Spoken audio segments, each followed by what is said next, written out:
Wow, I could just feel what she was singing at the same time.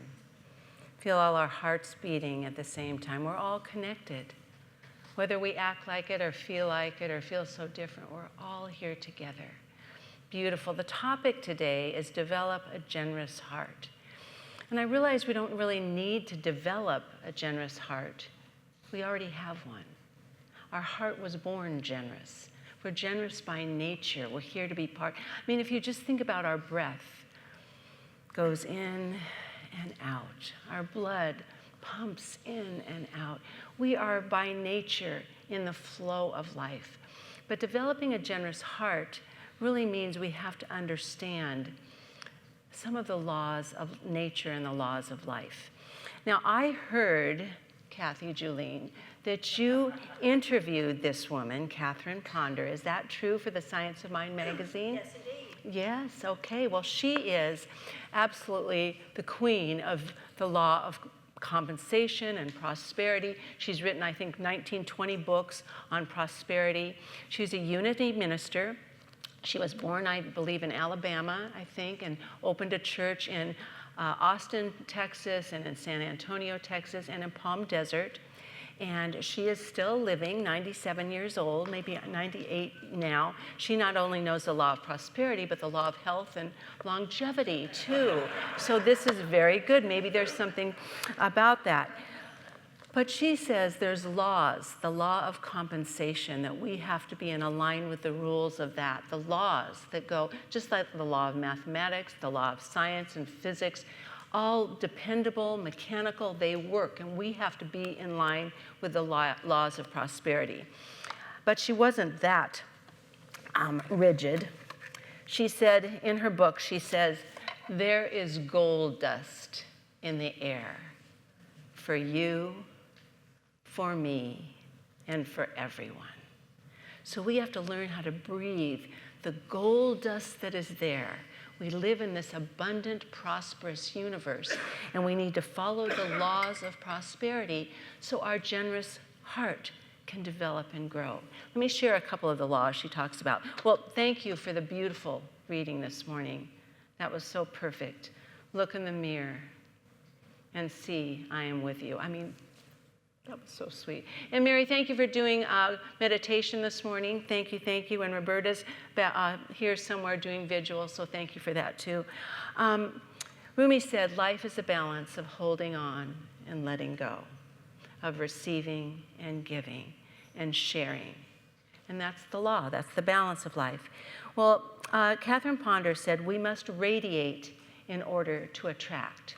We must extend ourselves in order to receive back. We must, the law of compensation is like that. It's the law of cause and effect. What we put out there, we get back. Like attracts like. There's something we forget, though, sometimes when we think, well, we give and we receive. We have to have the right vibrational level. We're energetic beings. We're made of energy. Everything's energy, spiritual energy. We're all energetic beings. And sometimes, I know when the Secret first came out, we said, well, the law of attraction, if you want it and think hard enough on it, you'll get it. But that's not all. You have to raise your vibration to make sure you're in harmony with the goodness and the prosperity of life. So I want to make sure today we really think about where we are in the vibrational process. Well, how do you find that out? Well, how are you feeling today? Do you feel good? Do you feel excited? Do you feel determined? If you feel good, then you're higher vibration. If you're not feeling so good, if you're thinking negative thoughts and doubt and fearful and scared and worried and angry and yada, yada, yada, we have some work to do because we want to be in vibration with the prosperity, the gold dust in the world that is available to us right now. One of the worst things we can do is be fearful about life because fear absolutely contradicts faith. Fear and love can't reside, they can't mix together because they're different vibrations. So fear, it was beautiful, and whether the reading or the song, there was the river of life. Was that what you were reading? The river of life. If we think, just imagine right now that we're in the river of life together, and you can just feel the power of spirit the power of Spirit flowing. Spirit is always giving. It's always giving to us. Always, continually, it never stops. What stops the flow of Spirit, prosperity, goodness, love, all of that? Think in a river. If a big boulder and a tree falls into the river, it gets blocked. In us, that big boulder and that tree is fear and worry and upset. That blocks that abundant flow that's always there. So what we need to do is we need to figure out how to handle the fear when it comes up. Now, what often we say to people when we talk about prosperity, well, I don't have anything to give. That's when we feel limited and restricted and fearful that there's not enough. We live in this abundant universe. We can't outgive God and what Spirit has to give to us. Catherine Ponder shares a story in her book, which I think it's a little dated because she wrote the book, I think, in 1960-something. But it's a story of a widow who called the prayer line, or a unity practitioner, didn't have practitioner, a unity counselor, and was saying this woman had a house full of children. She was a widow, and she had no money at the time, and she was desperate. And she called this counselor and said, I'm desperate. I have all these kids. I don't have any money to buy food. I don't know what to do. And this unity counselor knew about the prosperity law. And in order to receive, we have to give. We have to open, we have to move away all the blocks we have to that flow. And she told the woman, well, in order to give, to receive, you need to give. And the woman said, I have nothing to give. There's nothing to give. And the woman sweetly said, my dear, everyone has something to give. There's not a person that doesn't have something they can give. We just don't see it right away. We have to look. And here's what I want you to do to help in this situation. And I totally understand how difficult it is. But find something to give and give it. And then come home and set your table, write your grocery list, and expect to receive. And the woman said, oh, okay. She didn't think that was going to work, but she said, will you pray for me? And the counselor said, yes, of course I will. So she looked outside, and what she saw was a beautiful garden of flowers in her yard. And she picked the flowers, and she took them to a woman down the street that wasn't feeling well. And the woman was so excited to receive the flowers. It made her feel joyful and happy. It started to open her up. And then she went home and started setting the table. And the kids were getting happy because they were going to get to eat. And when she started to write her grocery list out, she heard a knock on the door.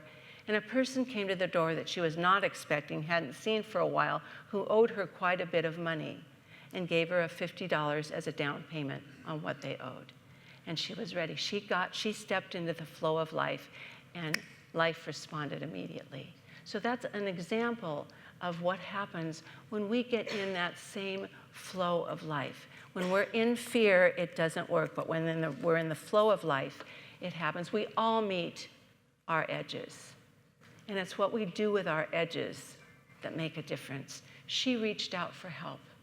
She reached out for someone who could help her and guide her and do something for her. Pema Chodron, a beautiful Buddhist teacher, funny. She lives in Nova Scotia right now. She doesn't go out and do the workshops that I was lucky enough to be part of, but she's funny and she's fun and she's down to earth. She says for generosity, there's 3 things we need to practice, and they're in order of difficulty. She said the first thing we do is need to start giving, letting go, giving gifts, sharing of ourselves, writing a card, making a phone call, giving a gift. Start doing something that just brings goodness to the life. Share yourself. Be a generous person. Material things, number 1.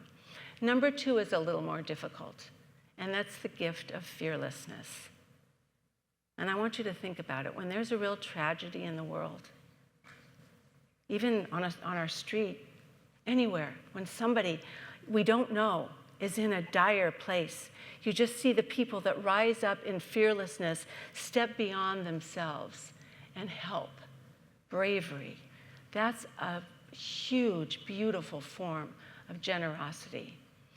Another fearless thing I thought of, and it has to do with the date today and Terry, I know Terry's here, and it's her granddaughter's birthday, and I heard the joy. You should have heard Bruce and Terry talking to their granddaughter. It was 6th birthday today, and they were so happy.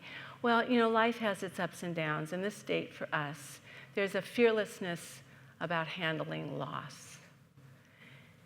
And this 32 years ago today was the day that we lost our beautiful daughter, Tara. And the fearlessness of loss is this. Just like this widow did and called a counselor, we called people, we reached out. And yes, I could sit down here right now and cry, but it's not because of loss, it's not because of fear, it's because of love. A deep, overwhelming love that extends this time and space. It is so big and so beautiful. And this week, my niece called, my youngest niece, and she's so sweet. She's a beautiful person. She's teacher in Tustin and teacher of the year. She does all these amazing things. But she called and she said, San, this was Sunday night. She said, San, I need to talk to you, but I want to talk to you tomorrow. And she texted me and she said, I want to talk to you tomorrow, and I want a time when you can be by yourself and just quiet. So I texted her a time that was good. I said between 9 and 11. She called me at 8:30. And she said, are you sitting down? Are you okay? And if there's any time in this conversation that you're triggered, please let me know and just tell me you'll call me back. Well, she told me that her 24-year-old son had died and that they had found him. And she just said with the same thing. She said, I'm angry, I'm upset, I'm hurt, I don't know what to do. But I could just imagine Tara there with her arms open, welcoming him over. And that's the fearlessness of loss. So here we have just generosity on the material level that makes us feel good, makes people feel good. A generous giver, there's two sides to it. The giver feels happy and the receiver is happy. And then the fearlessness, the gift of fearlessness in an accident, in a difficult situation, in a loss, we can do that. But the greatest gift of generosity, Pema Chodron said, is when we extinguish the darkness of ignorance and welcome the light. And we're good at that because we know the spiritual principles. We know how to practice bringing light on a situation. We know that if we want fear to dissipate, we bring in lots of love because love overpowers fear. The light overpowers darkness.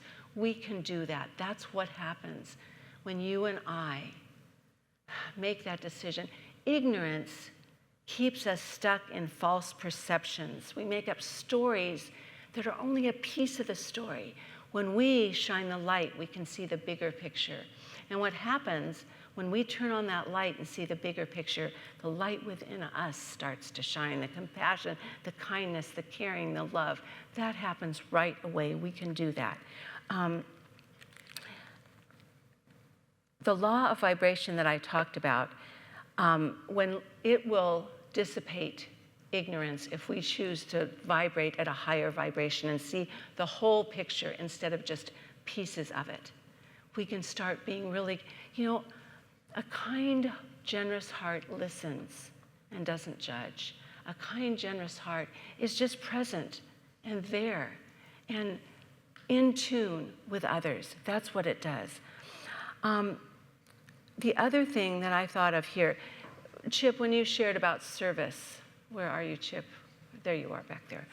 That's a form of a generous heart is in service in whatever way you can. And a generous heart forgives ourselves and others. What we know, we all do the best we can with the tools we have. When we know better, we do better. How many people here have made a mistake? How many people here have forgiven yourself? Come on, did you see? I've made a mistake, and this is much forgiveness. We have work to do, kids. There's a lot of work to do here because we're all humans. We're here to learn, and you don't learn without making mistakes. I mean, great teachers have taught us the gift of forgiveness. Jesus said on the cross, here he'd been crucified, and he said, forgive them, Father, they know not what they do. Mahatma Gandhi was assassinated, and when he was shot, He spoke the words, some words, Ram, Ram, I believe, but he also gave the Hindu sign of forgiveness. Forgive them. Because they have false perceptions. They don't get the big picture, and forgiveness happens. And that's what it is for us. We've got to use our tools that we have within. Generosity of spirit, of a kind heart, is something we already have. I have. We are either, right now, creating our life by design with determination. I'm going to have a generous heart. I'm going to be a better person. I'm going to forgive myself and others. We can do that by setting our mind there. But so we're living by design, or we live by default. And if we don't use it, what happens? We lose it. This is right from Ernest Holmes' book, It's Up to You. And so it's not flap. Oh, yes. We were born with a generous heart. This is from It's Up to You, page 10. We were born with a generous heart. The law of nature is use or lose. People who are truly prosperous are generous souls.